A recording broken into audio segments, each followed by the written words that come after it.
Baik, Assalamualaikum warahmatullahi wabarakatuh. Perkenalkan, saya Adibal Tini Rizky yang akan mewakili kelompok saya, yaitu tim dokter untuk mendemokan terkait aplikasi informatika medis yang kami buat, yaitu Hemocare, yang mana ini merupakan sistem pendukung keputusan klinis untuk mendiagnosa penyakit hemofilia berdasarkan tingkat keparahannya seperti yang sudah dijelaskan sebelumnya pada presentasi laporan desain oleh rekan saya, Fitri, dan juga Hatta.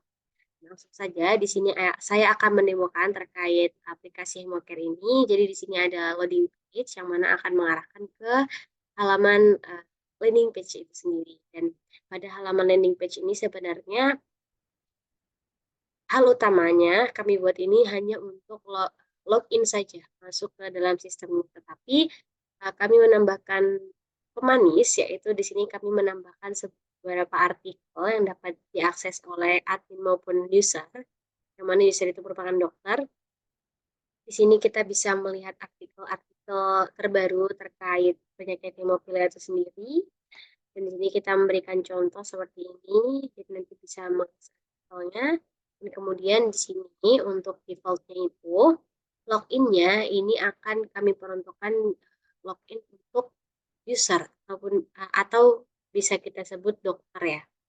Tapi di sini sebelumnya saya akan mendemokan terlebih dahulu dari sisi adminnya. Jadi di sini kita bisa klik di sini ya, masuk sebagai admin. Kemudian klik di sini dan terus kita memasukkan username dan juga password admin. Terus kita bisa menekan tombol login di sini untuk masuk ke halaman admin. Nah, pada halaman admin ini uh, kita bisa terdapat beberapa menu ya. Kita bisa lihat di sini ada menu dokter, gejala, penyakit, aturan, dan juga artikel. Nah, pada menu dokter ini, admin itu nanti bisa memanage siapa saja dokter yang bisa mengakses aplikasi Hemocare ini. Jadi nanti harapannya aplikasi Hemocare ini itu dapat diakses di beberapa layanan kesehatan yang mungkin seperti rumah sakit. Jadi nanti akan ada admin yang apa namanya istilahnya kayak mengatur aplikasi ini gitu ya.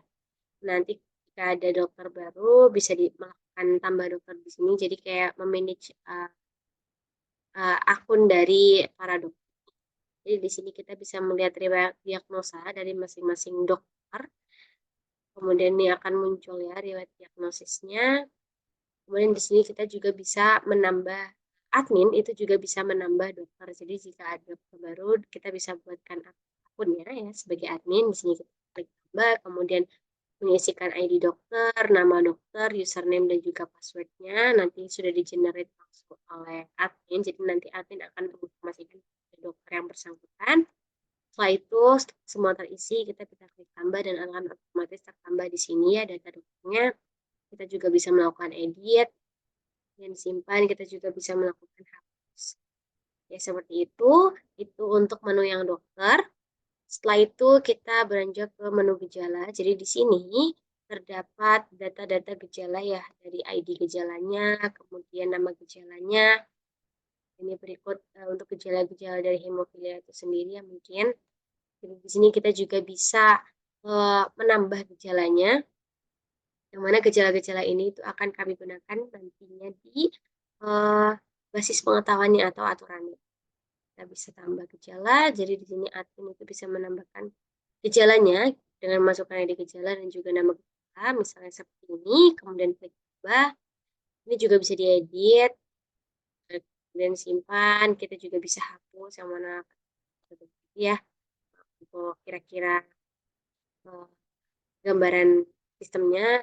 Setelah itu dari menu gejala di sini ada menu penyakit karena aplikasi kami ini kami khususkan untuk hanya penyakit hemofilia saja. Jadi di sini kita tidak menambahkan fitur tambah pada data penyakit karena defaultnya hanya ada satu penyakit yaitu penyakit hemofilia seperti tertera di sini.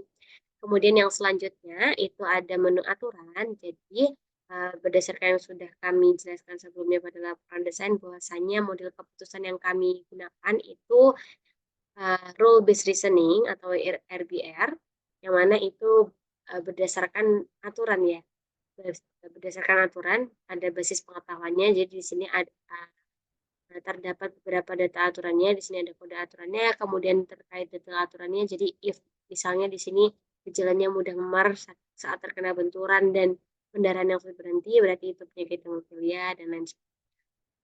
Nah, di sini admin juga bisa menambah aturannya sebagai basis pengetahuan dari SPKK kami yang mana menggunakan model keputusan rule based reasoning. Di sini bisa menambah, kemudian kode aturan kita bisa masukkan dan juga gejalanya. Misalnya di sini mudah memar saat terkena benturan dan juga pendarahan yang berhenti setelah operasi, itu berarti nanti dia penyakit hemofilia.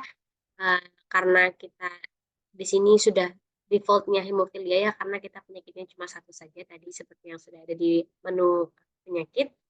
Kemudian di sini kita bisa menambah dan akan otomatis bertambah di sini. Kita bisa sama seperti yang lain, kita bisa mengeditnya juga, kemudian kita bisa menghapusnya juga. Seperti itu untuk menu dari basis pengetahuannya sendiri. Kemudian ini ada menu artikel yang mana digunakan untuk memanage artikel-artikel yang terdapat di landing page pada awal tadi ya, sebagai pemanis saja di sistem kami atau aplikasi kami. Di sini admin juga bisa menambah artikel dengan nanti mengisikan ID artikel, judul artikel, nama penulisnya, isi artikel, dan juga gambarnya bisa ditambahkan. Kemudian tambah di sini, kita bisa melakukan edit juga sama seperti yang lain, dan juga kita bisa melakukan. Nah, berikut tadi itu untuk dari sisi adminnya dalam aplikasi Hemocare ini, dan kita bisa logout untuk kembali ke halaman landing page. Nah, di sini kita akan masuk sebagai dokter ya, sebagai user. Di sini masuk sebagai dokter, kita klik di sini. Kita akan memasukkan username dokternya. Di sini misalnya itu dokteran, username-nya, kemudian password-nya. Dan kita akan menekan login untuk masuk ke halaman dokternya. Nah, defaultnya nanti saat user atau dokter itu masuk sistem kami, aplikasi Hemocare ini, itu langsung mengarah ke halaman diagnosa. Jadi di sini ada dua menu saja, jadi dokter itu hanya bisa melakukan diagnosa dan juga bisa melihat riwayat diagnosis yang sudah mereka dokter tersebut lakukan.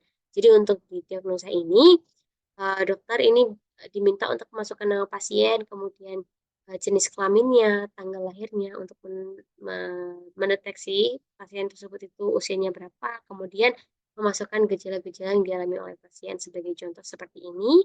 Nah, pasiennya Budi, jenis kelamin laki-laki, kemudian tanggal lahirnya sekian, dan juga memasukkan gejala-gejala yang dialami oleh pasien Budi ini. Kemudian kita akan melakukan diagnosa awal, kita dengan menekan tombol diagnosa di sini, kemudian akan muncul hasil diagnosa awal, yang mana jika gejala yang dialami oleh pasien tersebut itu sesuai dengan aturan yang sudah kami masukkan sebelumnya pada data aturan itu yang ada di admin, kita menggunakan model keputusannya rule based reasoning, jadi kita berdasarkan basis pengetahuan atau aturan, nanti hasil diagnosanya akan memunculkan seperti ini ya, kalau sesuai dengan aturannya, jadi pasien mengalami penyakit hemofilia dengan nilai kepastian sebesar sekian persen. Nah, setelah itu ini baru diagnosa awal. Nah, setelah itu untuk mengetahui tingkat keparahannya, ini dokter diminta untuk memasukkan hasil pengecekan laboratorium untuk mengetahui tingkat keparahannya yang dapat dideteksi dari faktor pembekuan darahnya berapa persen. Nah, semisal kalau misalnya faktor pembekuan darahnya itu kurang dari 1%, berarti dia tingkat keparahannya itu berat. Kemudian jika faktor pembekuan darahnya itu antara 1 hingga 5%, itu berarti sedang tingkat keparahannya, dan jika 5 hingga 40% faktor pembekuan darahnya, itu berarti dia tingkat keparahannya ringan. Jadi kurang dari 1% berat, 1-5% itu sedang, 5-40% itu ringan. Di sini dokter diminta memasukkan faktor pembekuan darahnya dari hasil pengecekan di laboratorium. Sebagai contoh ini 0,75%, kemudian kita melakukan diagnosis ulang, dan ini akan muncul diagnosa akhir,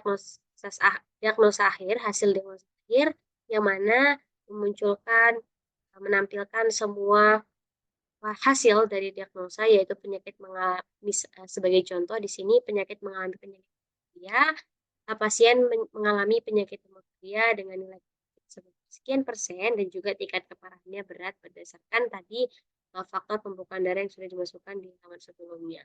Setelah itu setelah itu dokter bisa menginformasikan kepada pasien.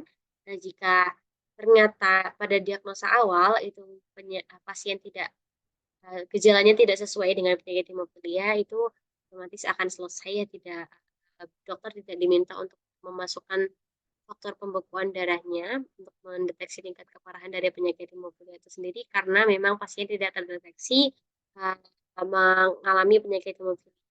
Nah, setelah dokter menginformasikan hasil diagnosa akhir kepada pasien, dokter ini bisa menekan tombol selesai di sini yang mana akan mengarahkan kembali ke halaman diagnosa awal tadi.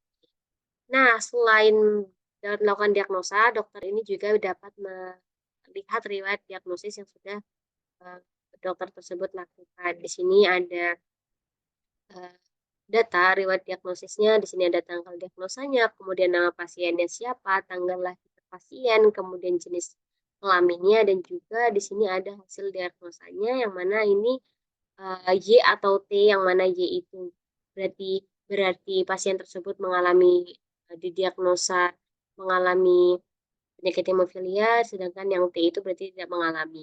Nah, untuk yang T ini di tingkat keparahannya otomatis strip ya, nol, karena memang jika tidak mengalami itu otomatis akan selesai di situ, jadi tidak perlu memasukkan tingkat keparahannya yang untuk memasukkan faktor pembekuan darahnya. Tetapi jika didiagnosa awal itu mengalami penyakit hemofilia, itu di sini akan ada tingkat keparahannya berdasarkan faktor pembekuan darah yang sudah dimasukkan sebelumnya oleh eh, dokter. Di sini ada berat, sedang, dan ringan seperti yang sudah saya jelaskan sebelumnya dan juga sudah dijelaskan oleh rekan saya pada laporan presentasi desain. Nah, di sini kita setelah selesai semuanya, dokter juga bisa lakukan di sini yang akan mengembalikan ke halaman uh, login atau landing page di sini. Oke, mungkin cukup sekian presentasi prototype dari saya, dari kami kelompok tim dokter-dokteran. Kurang lebih mohon maaf. Wassalamualaikum warahmatullahi wabarakatuh.